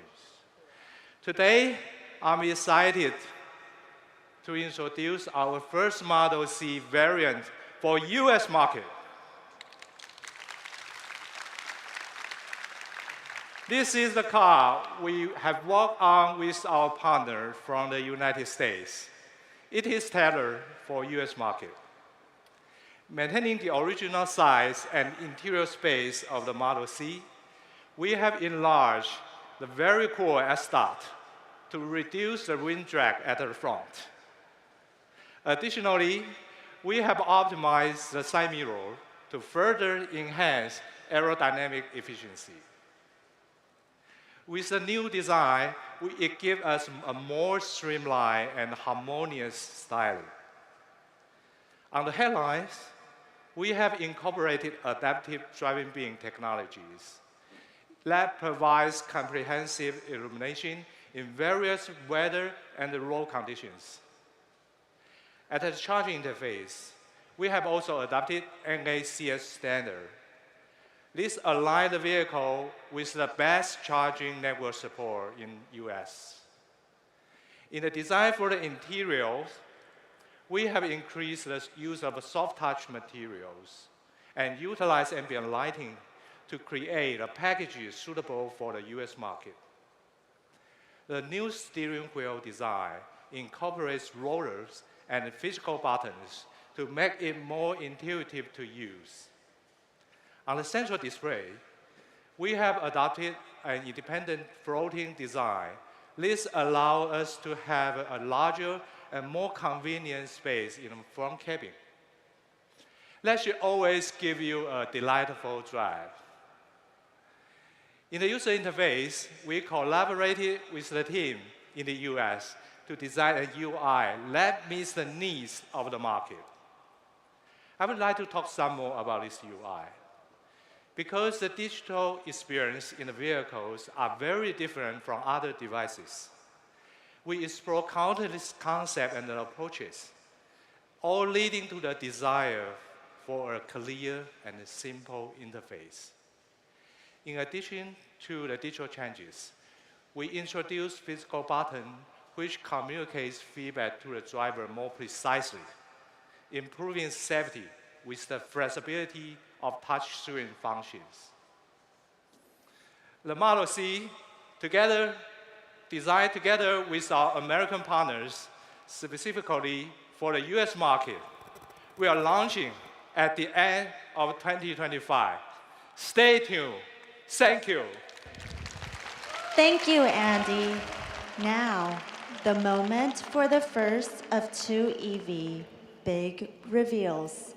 Let's welcome to the stage Emma Lee, Product Planning Administrator at Foxconn.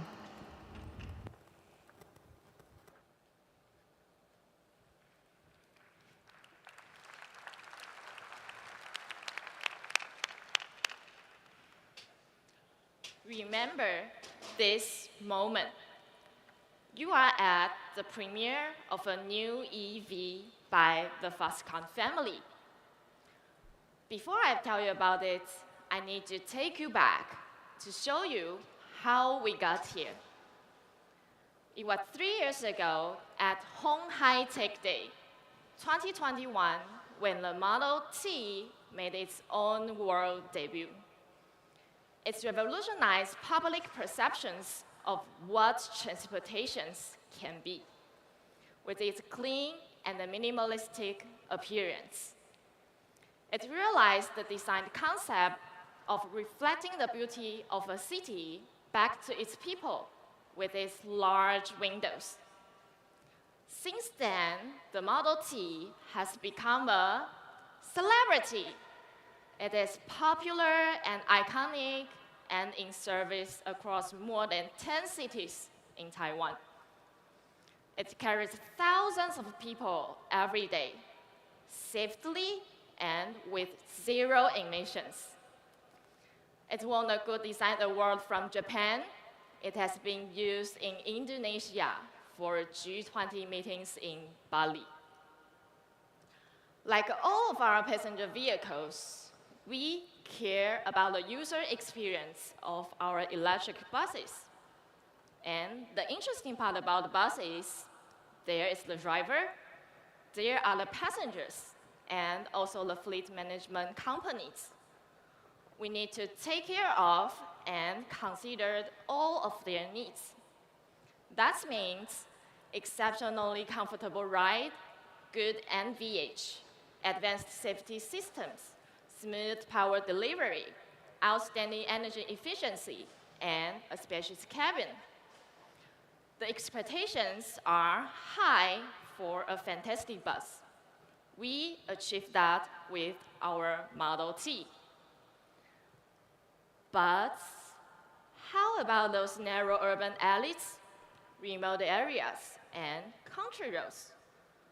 Smaller, more agile demands are requested. If you thought the Model T was amazing, let me introduce you to its cool cousin. Please meet the latest member of the Foxconn e-bus family, the Model U.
This is the result when flexibilities meet possibilities in a MIDI form.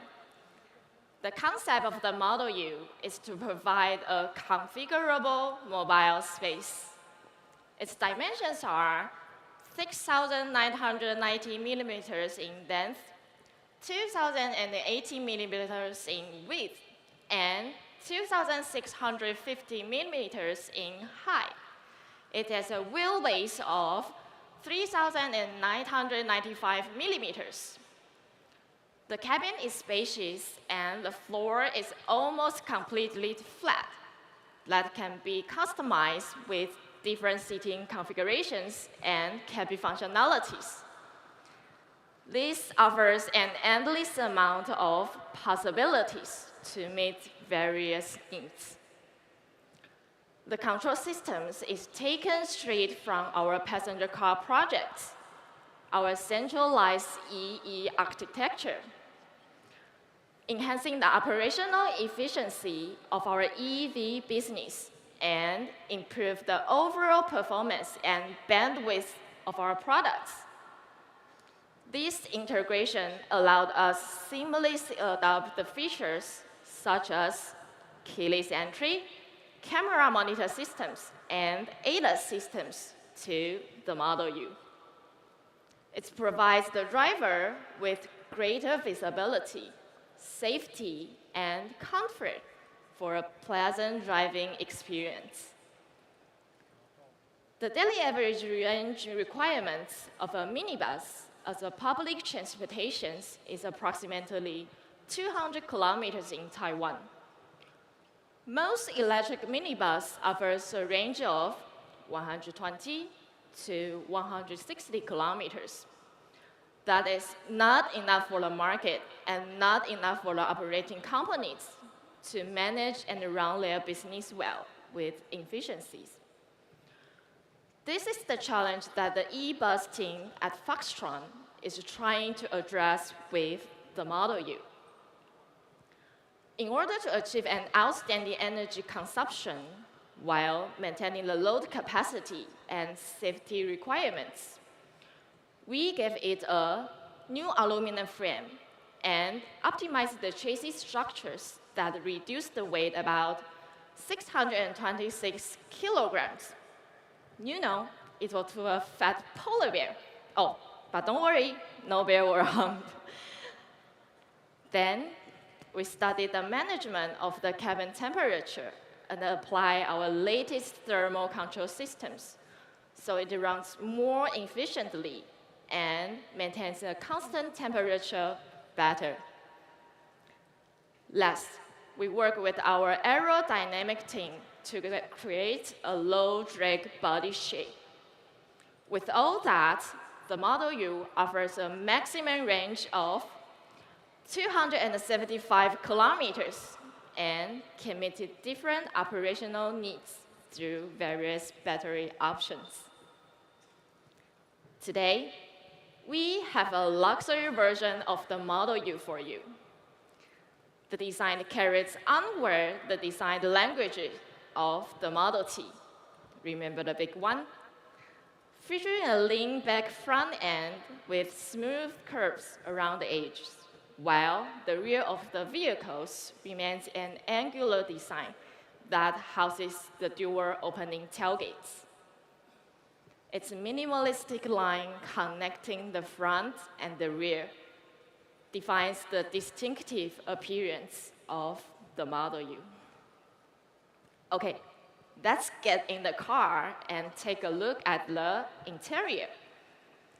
The interior is filled with earthy colors, metallic accent finishes, and warm ambient lighting, emphasizing an elegant and rich atmosphere. Every detail is carefully considered to enhance the overall experience, making you feel valued and appreciated as soon as you step inside. The cabin is divided into 2 zones, separating the driver from the rest of the cabin for better privacy.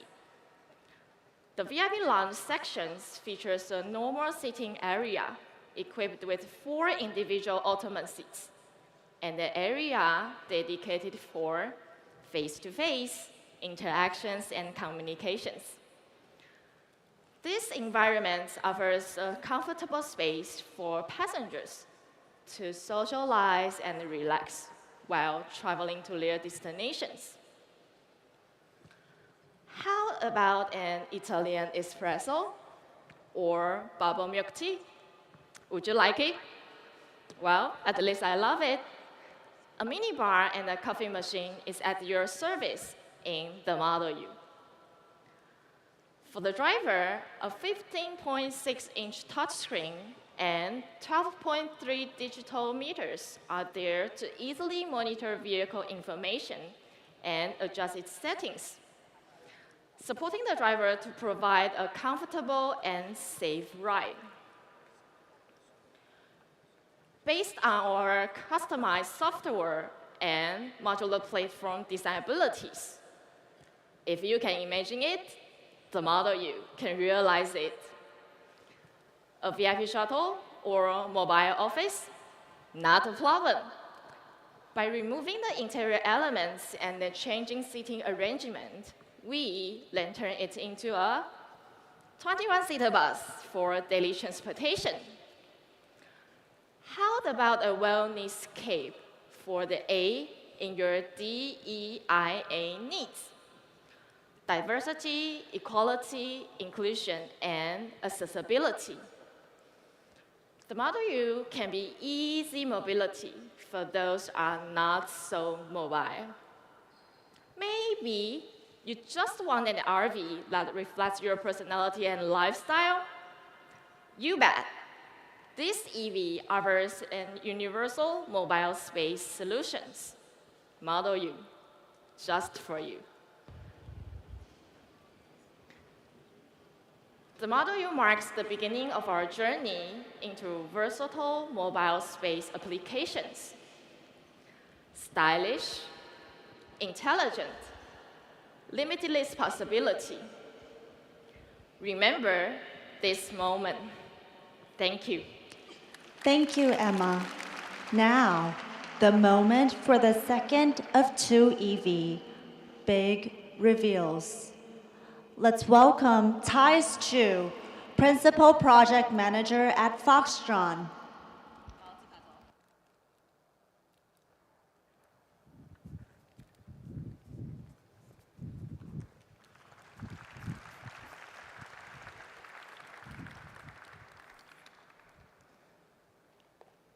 Good morning. It's now time, finally time, for the Model D to reveal itself. But before we go there, I'd like to share just a little bit more about Foxconn, to provide you the background and also the perspective of how we approach our business and product developments. As Foxconn, we are working and operating within the bigger EV vision of Foxconn. And with that, we are an EV platform provider first. And the reason why we want to build reference vehicles is because we want to inspire what is possible with our platforms, to showcase what we are capable of, and to bring confidence to our partners, which requires proving ourselves more than just in design and engineering.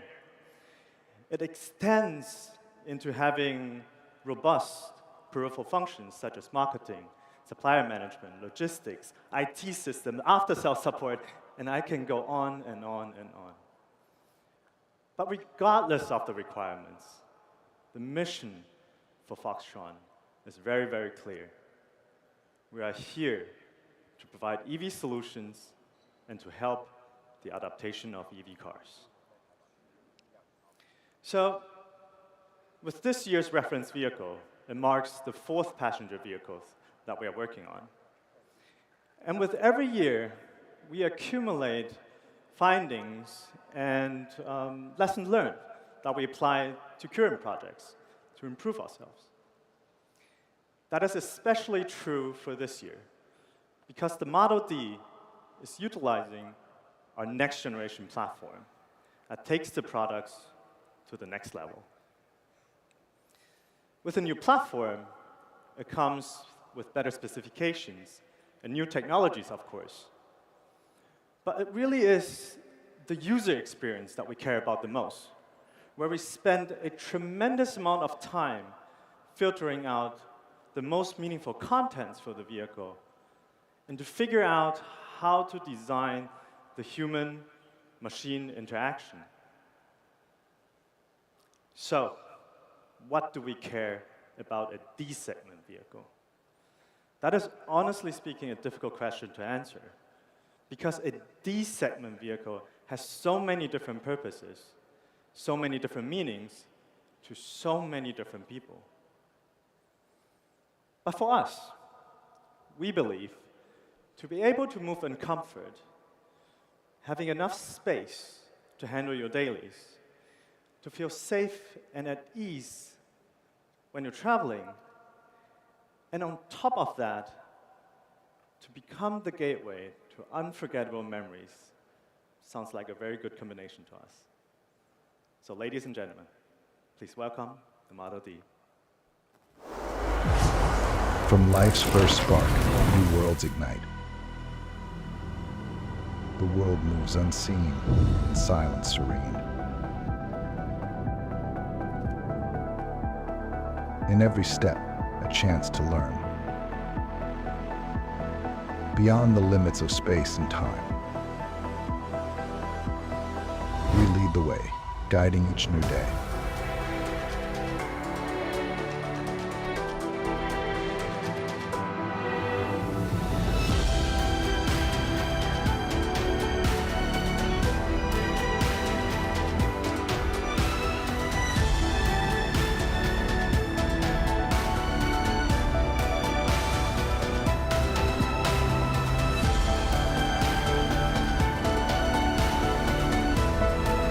Technology makes the dream.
Just look at the car.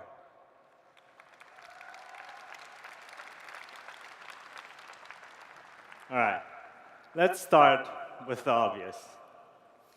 When we visually designed the Model D, we took inspiration of the distinctive light bar design which we first introduced on the Model E.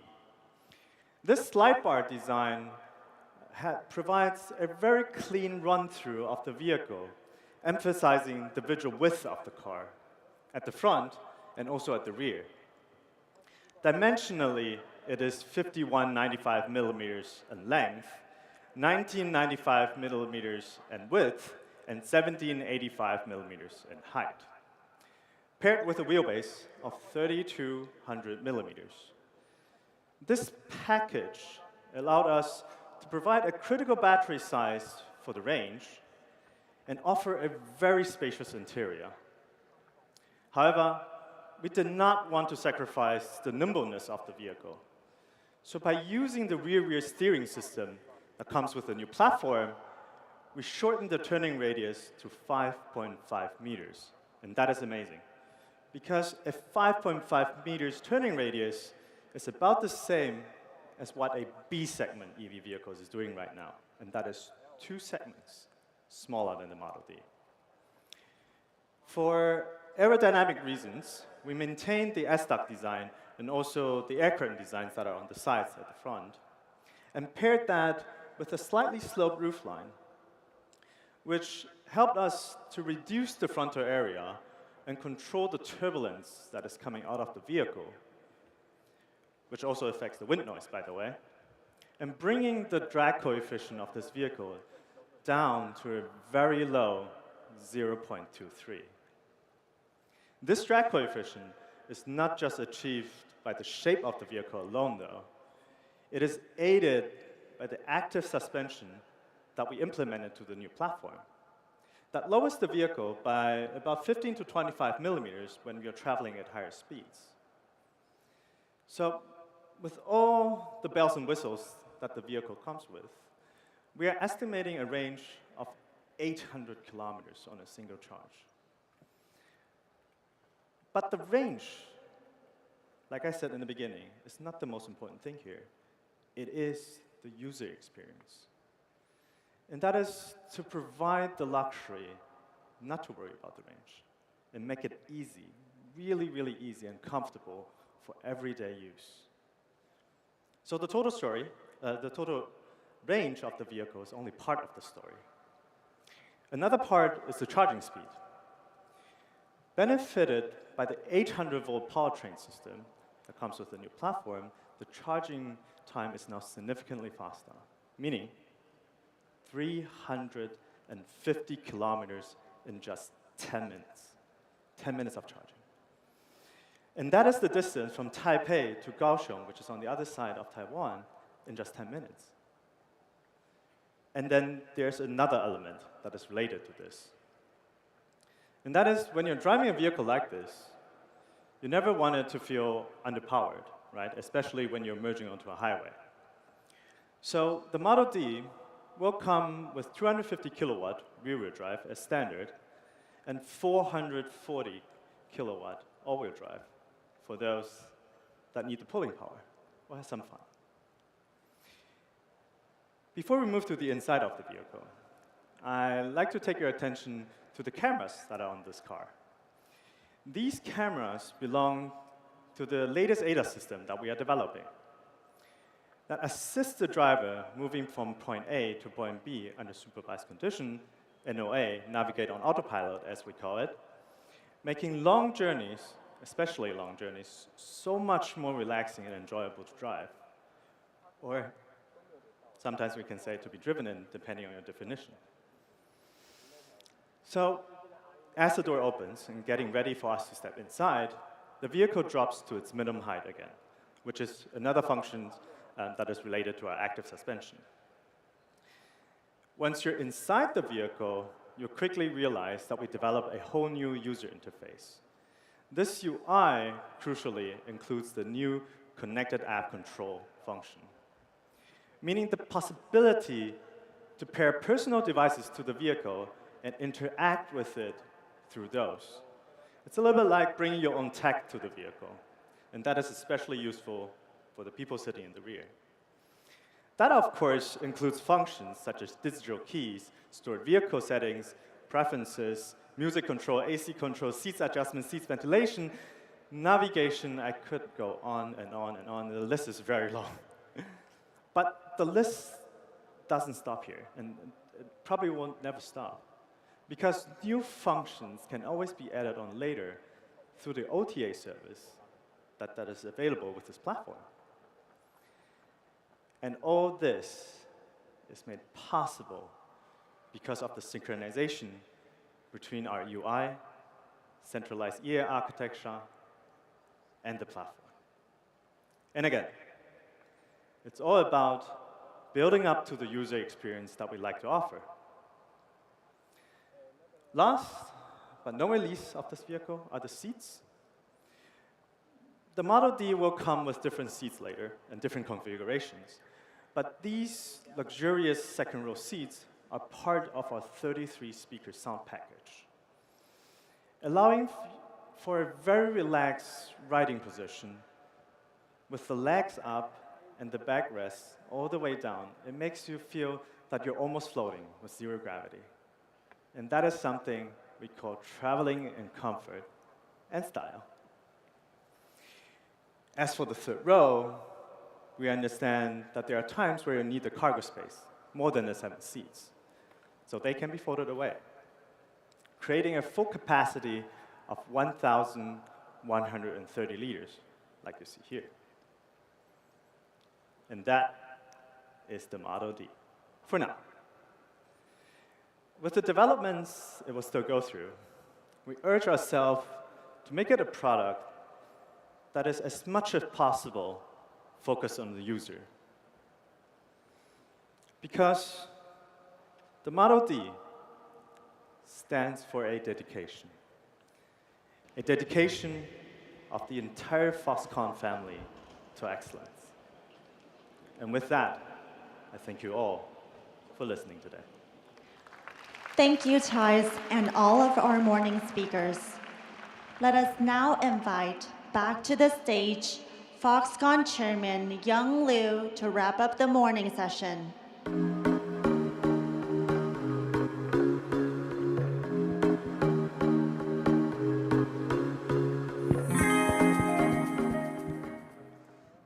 今天早上的秀，大家觉得精不精彩啊？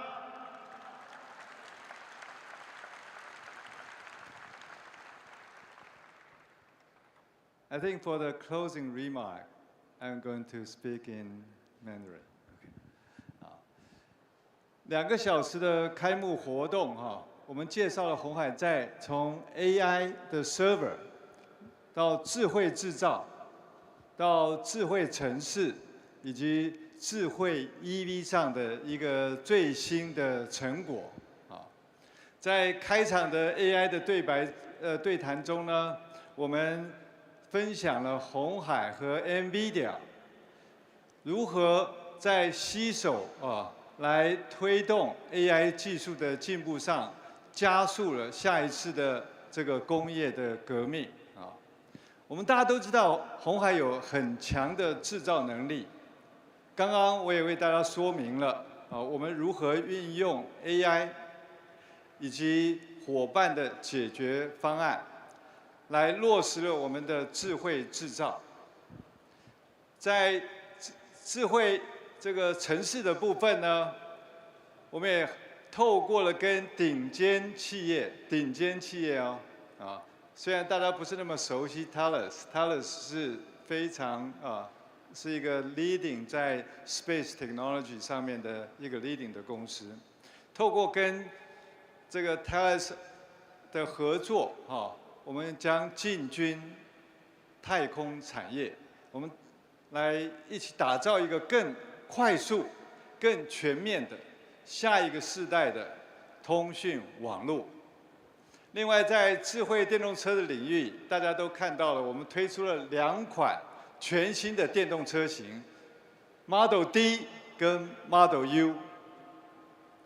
这使得我们这个鸿海 在电动车的家族更加的完整，更加的壮大。同时，我们也会结合我们更多的储能的伙伴，一起来建立一个完整的绿色供应链。而在接下来的1天半时间里，我们还邀请了一些包括诺贝尔奖得主在内，总共有60位世界一流的专家学者们， 会在这个各个论坛里面一一跟大家来分享我们在全球最新的科研技术。我也要利用这个机会，特别谢谢我们所有参与的合作伙伴们。今年的分论坛和展览，因为有你们，所以这个更加的这个精彩。 同时，我也要感谢我们的团队们，包括鸿华先进，以及投入电池、电机、电控，还有这个软体以及 IC 设计的同仁们，经过过去3年的打拼，充分了展现出来鸿海集团 time to 这个 market 还有 time to cost 的鸿海速度。最后，我也要感谢我们这个筹办的团队在过去半年的时间筹办了这个活动，也非常感谢他们所付出的辛劳。最后，也是最重要的，我要感谢在座的各位这个贵宾们我们的贵宾有来自我们的合作伙伴，还有来自20个国家的外交使节们以及我们 MIH 的一些伙伴们。当然，最重要的就是有一些是我们的股东们。谢谢你们来参加我们的鸿海科技日，来见证我们台湾在科技发展上面的一些努力的一些成果。我也期盼鸿海科技日能够起到一个带头的作用，未来可以有越来越多的台湾科技公司举办类似的展演，大家一起来把台湾最好的科技成就来展现给全世界。而我们鸿海一定会和大家一起来努力，来打造一个更美好的世界，更美好的未来。谢谢大家，我们明年再见，谢谢。Thank you, Chairman Liu, and all our distinguished guests. We invite you to enjoy the specially prepared meals in the dining area, and after that, please feel free to explore the exhibition. Thank you for your enthusiastic participation this morning. We look forward to seeing you again next year. Thank you.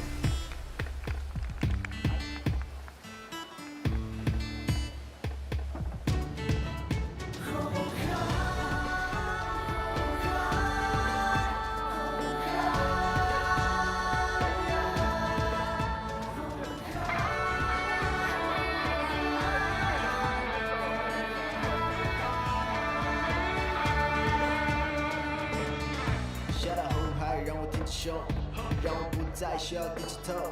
瞳孔里藏着的一个梦，我该是上天让我带着这份骄傲振作。